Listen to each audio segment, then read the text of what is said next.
Hola, buenas tardes, mi nombre es Fernando Zapata. Y yo soy Francisca Contreras y somos estudiantes de audiovisual.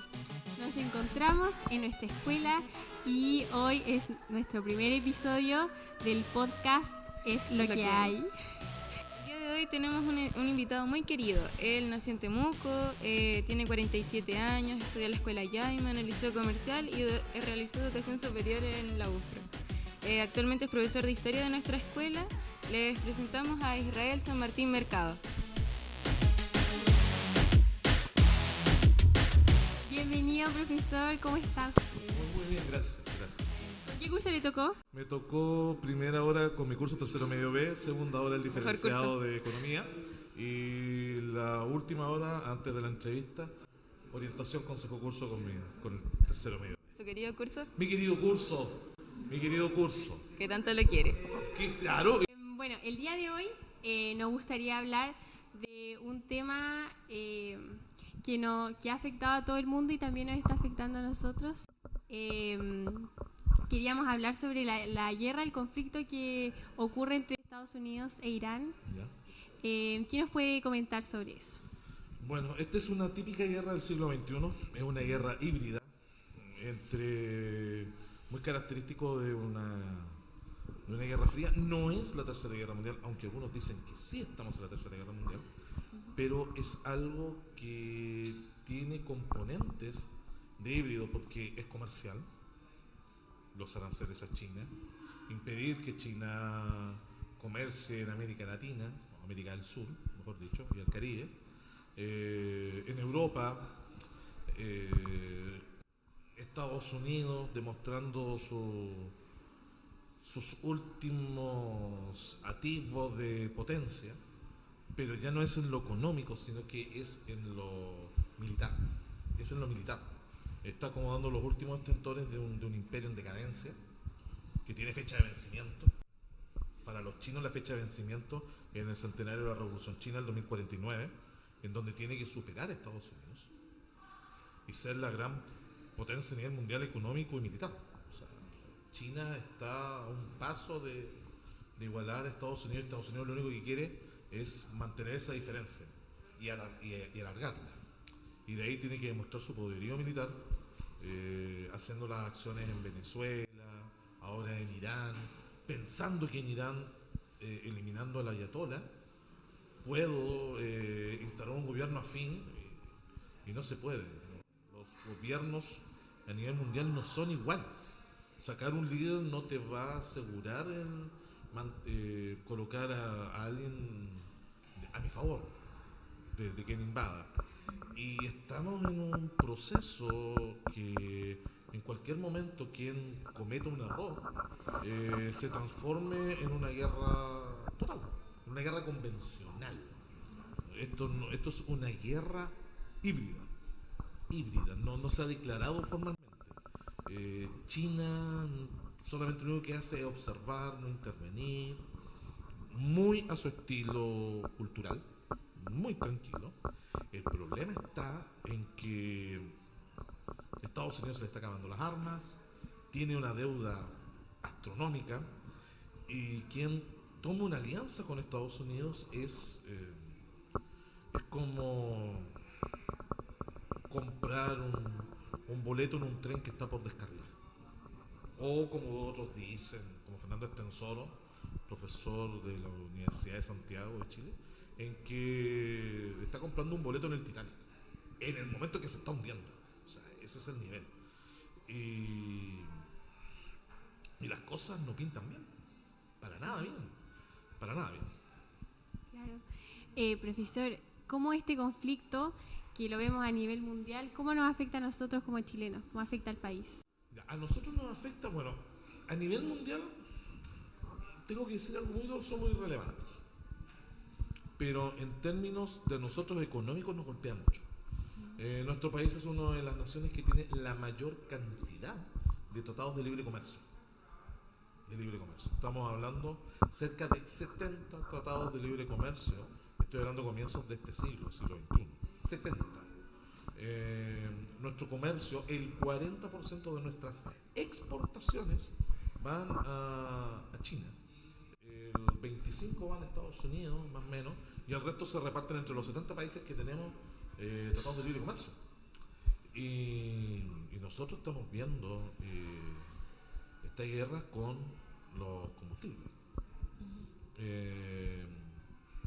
El alza de la benzina, el tema de, por ejemplo, si se llegara a hacer lo que se ve posiblemente, que en Irán corte el cable de fibra óptica que cruza el estrecho de Hormuz, que une Europa con Asia, nosotros no tendríamos internet. No hay GPS, no hay transferencias electrónicas, no hay donde jugar. Esto pasaría a ser algo inservible. Nuestros abuelos no podrían cobrarse la pensión solidaria, no podríamos hacer una transferencia con una tarjeta de débito en un supermercado, no podríamos retirar dinero en un cajero automático. Estaríamos, como se dice, a merced de la segunda bomba atómica que tiene Irán. Irán no tiene armas nucleares, eso lo estableció las Naciones Unidas. Lo que tiene Irán son bombas atómicas, pero esas bombas atómicas son el estrecho de Hormuz, el petróleo, el gas, cortar la fibra óptica, y eso son sus bombas nucleares. Y a nosotros, al mundo, nos afecta por completo.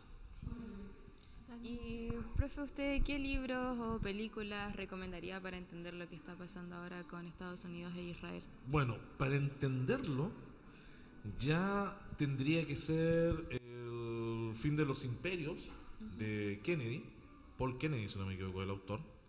El otro podría ser Historia del siglo XX de Eric Osman. Podrían ser leer los textos de Fernando Estensoro, que son documentos más históricos. Y películas, la película se está rodando en vivo y en directo. O sea, si nosotros eligiéramos una película en el pasado, nosotros no tendríamos quien estuviera provocando una guerra y un cuasi desastre nuclear con Estados Unidos. Si nosotros usáramos una máquina del tiempo tipo DeLorean y se lo habíamos prestado al profesor Emmett Brown, y retrocedemos a 1990, 1986, inclusive al año 2000, ante una posible guerra nuclear, siempre los culpables iban a ser los rusos y sus aliados. Ahora no, o sea, el posible quien nos puede llevar a una guerra nuclear puede ser Estados Unidos. Estados Unidos, el Estado moderno de Israel. El Estado moderno de Israel tiene 90 ojivas nucleares y no están informadas y no están supervisadas por las Naciones Unidas. Igual que Corea del Norte, no están supervisadas. Entonces, quien apriete el botón rojo nos condena a un desastre humanitario, a un invierno nuclear. Aunque nosotros no tengamos un misil que diga Chile en una guerra convencional, nosotros somos objetivo militar. ¿En qué sentido? En una guerra convencional se destruye el canal de Panamá. ¿Cómo van a cruzar los barcos norteamericanos de costa de océano a océano, del océano Pacífico al Atlántico, y no tienen el canal de Panamá? Pues bien, el estrecho de Magallanes. ¿Y quien controla el estrecho de Magallanes le corta el traslado a Estados Unidos? Nos transformamos en objetivo de guerra. O sea, es muy,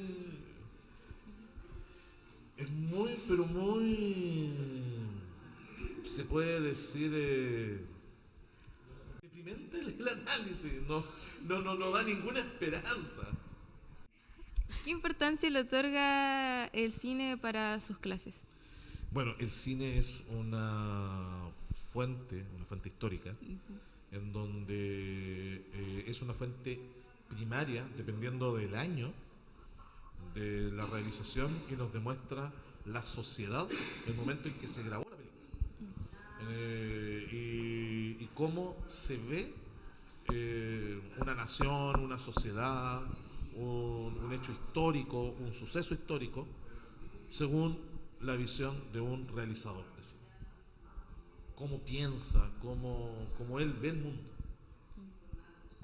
Y eso es importantísimo porque el estudiante puede interpretar cómo la sociedad veía un suceso histórico o un hecho. Profesor, ¿cómo podemos prepararnos para los posibles efectos de conflictos mundiales en general? Es que para una sociedad abierta económicamente como nosotros, estamos vulnerables a cualquier cambio del mercado. Muchos me han preguntado por el tema del petróleo. El petróleo a nivel mundial se cotiza en dos grandes bolsas de valores. Tiene como dos lugares donde se establece el precio. El Brent, que es en Inglaterra, del Mar del Norte, y el otro es el WTI en el Golfo de Estados Unidos, Golfo de México. Chile compra el petróleo a Argentina, Ecuador, Brasil, Venezuela, México y Estados Unidos. Entonces, claro, si uno revisa por internet el WTI, $89 el barril de 100 litros, $90 el barril de 100 litros, igual por un tema económico de oferta y demanda, va a subir los precios. Nuestro país tiene un grave problema en que, por ejemplo, nosotros no somos 100% alimentariamente independientes. Nosotros dependemos mucho del extranjero. Nuestras lentejas, más del 60% de las lentejas se importan de Canadá. Lo pueden googlear, lo pueden buscar. El trigo viene de Argentina. En una época traíamos leche de Nueva Zelanda. Entonces nosotros dependemos mucho de los tratados comerciales. Y en una guerra a nosotros nos pilla de muy mal manos. Y prepararnos, me refiero a nivel nación, cuesta mucho. Cuesta mucho. Sí. No, ustedes están deprimidas, pero hasta decir más, o sea... Un poco.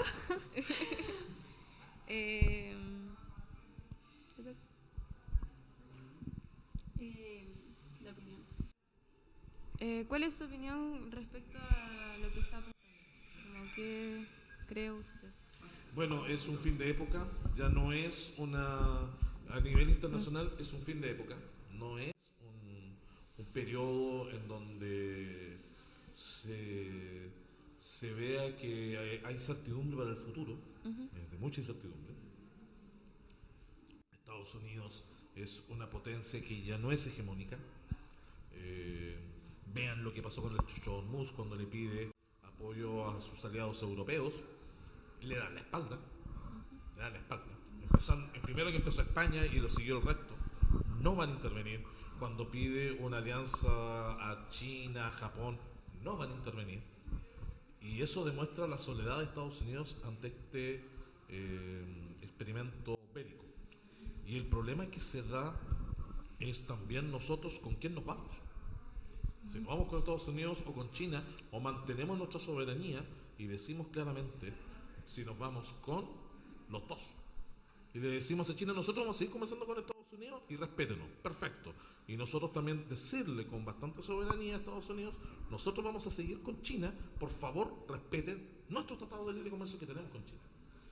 Y eso tiene que ser el Estado de Chile, para mantener la independencia, ser neutral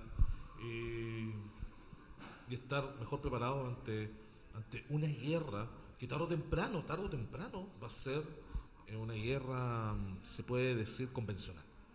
Y ya cuando sea convencional, ojalá no sea nuclear. Ojalá no sea nuclear, porque si es nuclear, vuelvo a insistir, nosotros no vamos a tener un misil que diga Chile, ojalá que no tengamos un misil que diga Chile, pero las consecuencias pueden ser nefastas. El invierno nuclear, la contaminación, la baja de la temperatura, la pérdida de la industria la petroquímica, de hacer los fertilizantes. Si solamente un caso en Europa están en el periodo de cosecha y con el alza del petróleo por el estrecho de Hormuz ha subido en $100,000 más o menos comprar el salitre, el abono necesario para el proceso de cosecha. Acuérdense que en el hemisferio norte están en primavera y viene la cosecha y tienen que cumplir con la entrega. Y el periodo de cosecha no le podemos decir a la naturaleza, esperen un mes más.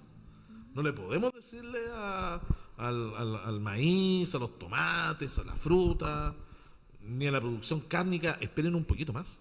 No se puede. Y nosotros también vamos a vernos afectados en el término alimenticio. Ya se prevé que haya un aumento de un 25% de la línea de distribución.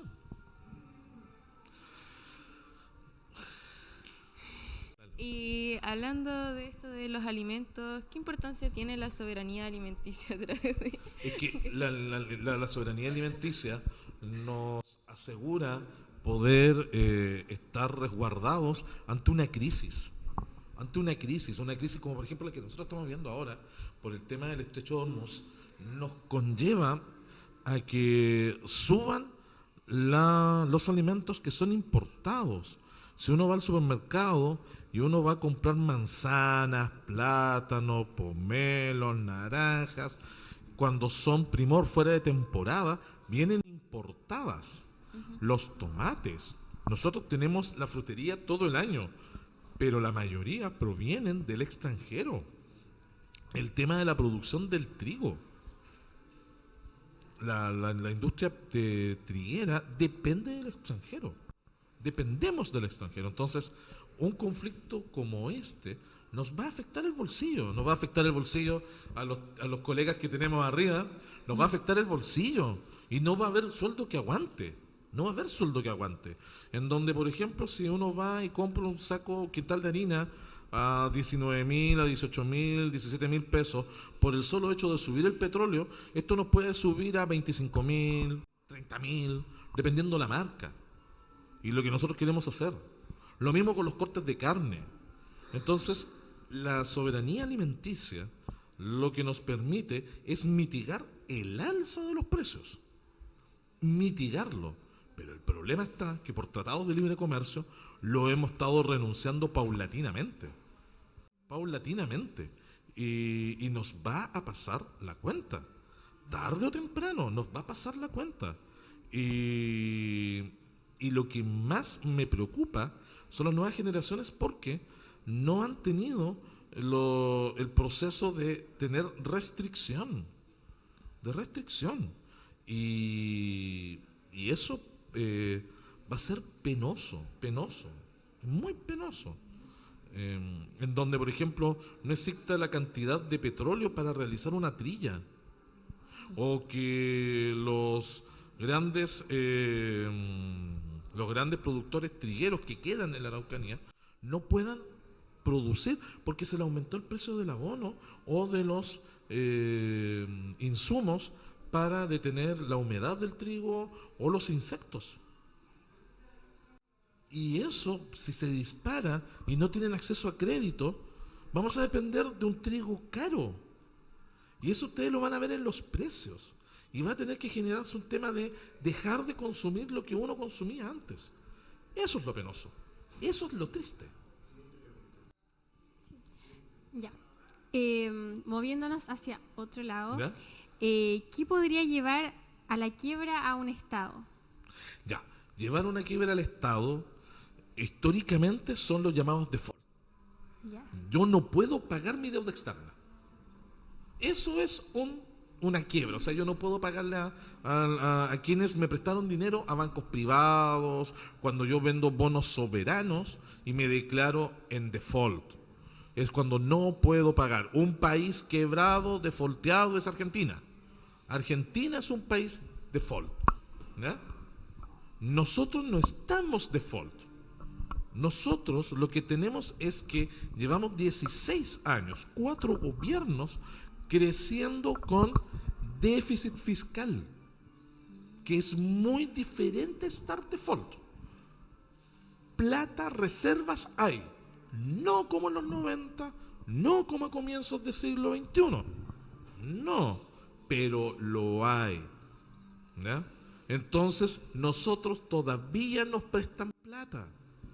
Porque si estuviéramos nosotros en una quiebra, estaríamos defaulteados, y quien nos prestaría dinero sería el Fondo Monetario Internacional, y nos diría: usted haga esto para salir de la quiebra.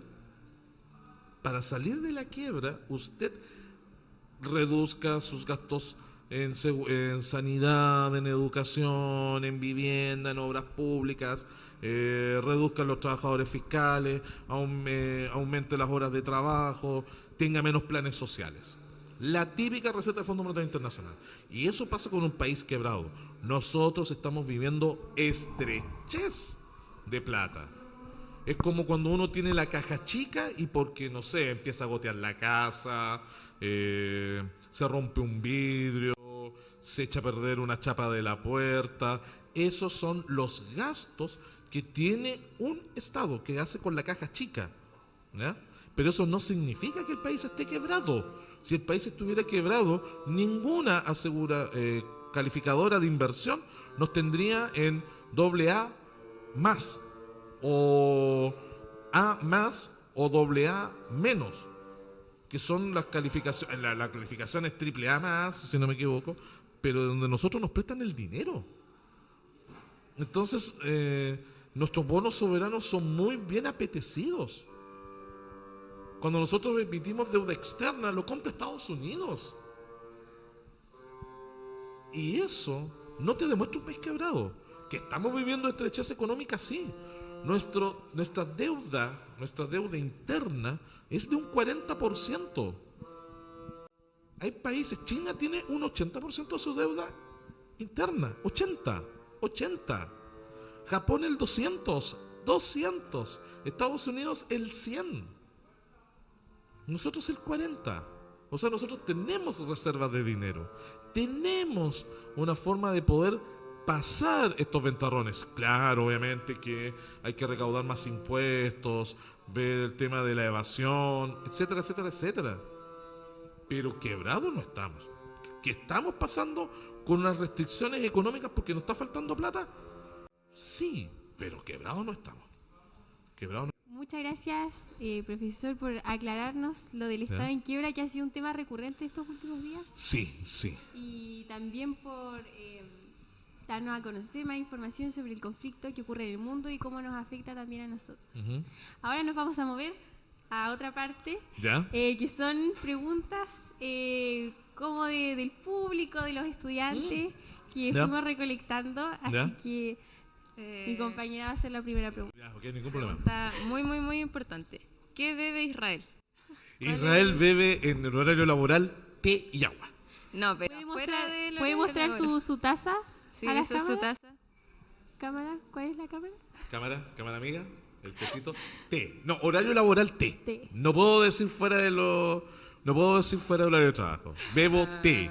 Y en mi casa bebo té también, así que... Y tomo jamaica, pero en reuniones personales, bueno, lo que todo adulto toma en una reunión personal. Ok. Siguiente pregunta.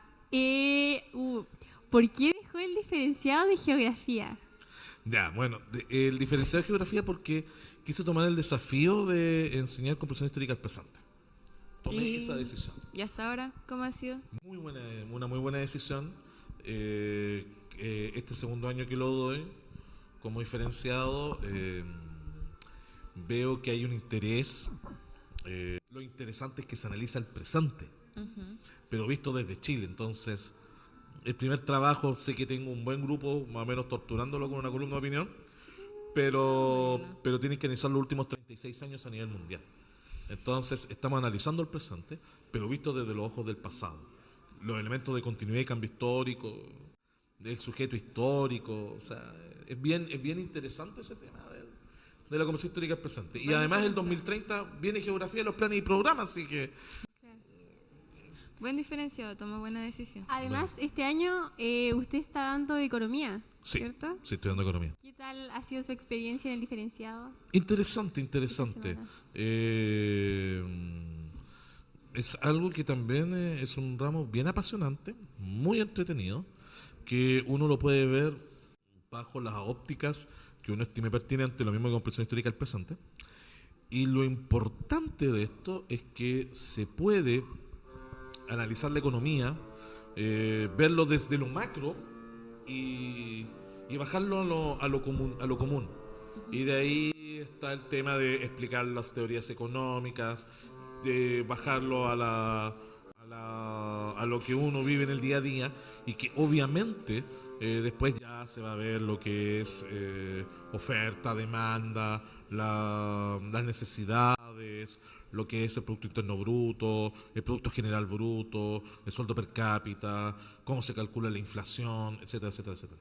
Entonces, eso es interesante, pero siempre hay que ver que para entender cómo la economía, como ciencia social, que nosotros modificamos la economía según nuestra percepción de lo que vemos de la sociedad, más que números, hay que entenderlo de por qué las teorías a nosotros nos afectan el día a día. Y cómo esas teorías se aplican al día de hoy. Las teorías de Adam Smith, David Ricardo, los mercantilistas, Franz Liszt y el historicismo alemán, los marginalistas, los keynesianos, el marxismo, cómo nosotros lo vemos y cómo se sacan ideas de ello y se aplican en la actualidad. Porque cada teoría económica es el reflejo del momento histórico y social que hicieron la teoría. Pero si se pueden aplicar en la actualidad es porque hay algo que se puede rescatar.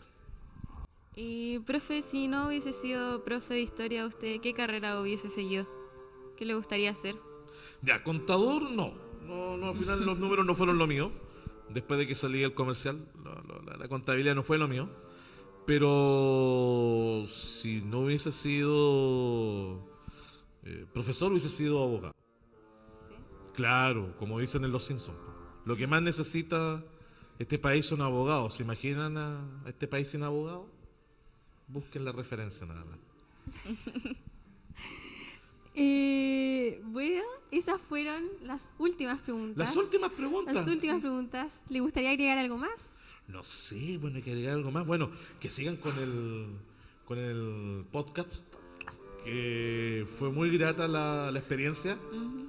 Me sorprendí que me hayan recibido con corbata. ¿Verdad? No.